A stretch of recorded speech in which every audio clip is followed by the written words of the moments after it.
Alors, cette décentralisation dont on vous a parlé, je vais l'évoquer, mais avant, je voudrais dire qu'en 2020, l'OMS estimait qu'il y avait 1,1 million d'enfants atteints de tuberculose, 54% seulement notifiés, déclarés par les programmes nationaux. La tuberculose est difficile à diagnostiquer chez l'enfant et le traitement n'est disponible que dans des hôpitaux très spécialisés. Et donc, on demande de délocaliser ces services. C'est important de se rendre compte que l'Ouganda a déjà décentralisé en partie ses services de soins tuberculose vers des centres de santé plus décentralisés, moins centraux, mais il y a plusieurs défis pour faire cela, pour cette décentralisation. Déjà, on n'a pas beaucoup de moyens dans ces centres plus loin pour le dépistage, pour la recueil des échantillons, également le diagnostic rapide, et puis la radio thoracique, et puis le fait de démarrer le traitement sans confirmation microbiologique. Alors, on a proposé avec TV Speed une approche diagnostique innovante pour standardiser, faciliter cela. Alors, cette diagnostic chez l'enfant supposerait plusieurs composantes. Tout d'abord, un dépistage systématique de la tuberculose chez tous les enfants, vu par le centre, par la structure de santé, en utilisant des questions standards, avec un examen clinique, utilisant un algorithme spécifique et un tutorat pour diagnostiquer la tuberculose en utilisant les diagnostics microbiologiques au niveau des selles et des aspirats nasopharyngés, avec aussi une optimisation des radiothoraciques pour faciliter cette approche standardisée, pour identifier cela avec 6 éléments sur les radios à rechercher. Cette approche diagnostique a été mise en œuvre dans le cadre de stratégies de décentralisation, d'abord avec une stratégie au niveau de l'hôpital de district, et puis ensuite, et puis aussi pour les centres de santé primaires. Donc, les patients, lorsqu'ils arrivent au centre de santé primaire, voilà comment ça se passe.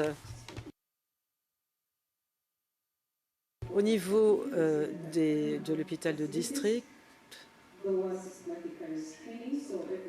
dans les structures de santé primaire, il y a un dépistage systématique et avec un adressage pour diagnostic à l'hôpital de district.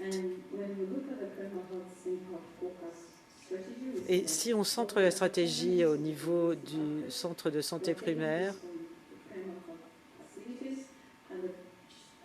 on a des patients qui sont adressés à l'hôpital de district pour avoir une radio thoracique s'il y a des symptômes sévères. Et les autres éléments de cette approche diagnostique se situent tous au niveau de l'hôpital de district dans les 2 stratégies que j'ai évoquées. Pour tester l'impact de cette approche innovante, on a fait cette étude TB Speed, une étude de recherche opérationnelle dans 6 pays, dont l'Ouganda. Chaque pays a inclus 2 districts. Pour l'Ouganda, c'était Rakai, avec une stratégie centrée sur l'hôpital de district, et à Kanungu, où on a centré la stratégie sur le centre de santé primaire. Alors, nous avons évalué les effets de cette approche innovante du diagnostic et puis aussi son appropriation, ainsi que sa faisabilité, son acceptabilité parmi la communauté des soignants. Alors, nous avons comparé les données avant et après cette introduction de cette approche diagnostique.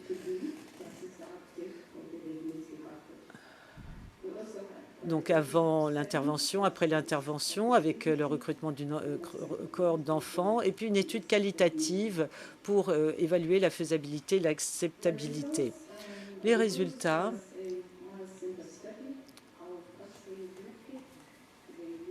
Alors, je vais vous présenter les résultats déjà pour les 6 pays, et puis après, je ferai un point sur l'Ouganda.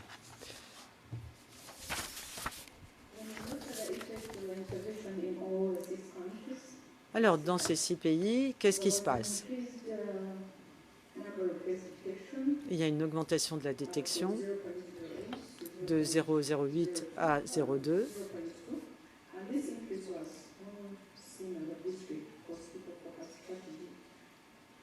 Elle est inférieure avec la stratégie centrée sur l'hôpital de district, mais on n'a pas de différence statistiquement significative. Je passe à l'Ouganda maintenant. Là, on voit qu'il n'y a pas de différence avant intervention et post-intervention entre ces deux stratégies de décentralisation.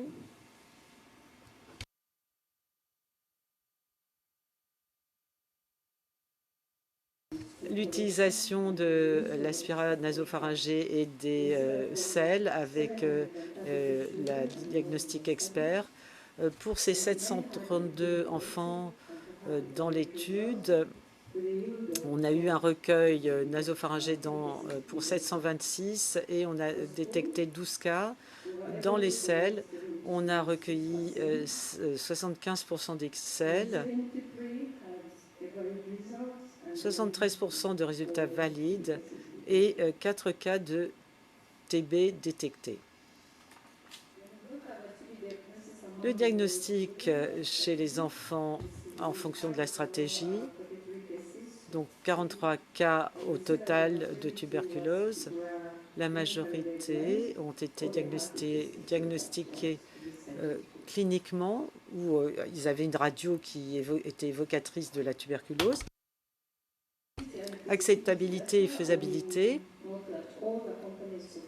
Alors, toutes les composantes de l'approche diagnostique sont perçues de manière positive par les professionnels de santé, mais avec quelques petits commentaires. Par exemple, le dépistage systématique. Certains parents n'ont pas forcément compris les questions de dépistage, telles que sur la perte de poids ou les antécédents de contact. Et puis, c'est vrai que les prélèvements nasopharyngés n'ont pas toujours été bien acceptés. La collecte, le recueil des sels,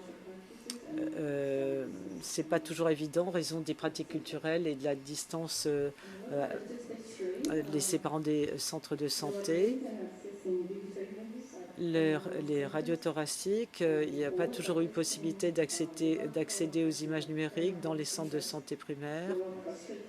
Et donc, les personnels, là, étaient un petit peu frustrés par le retard.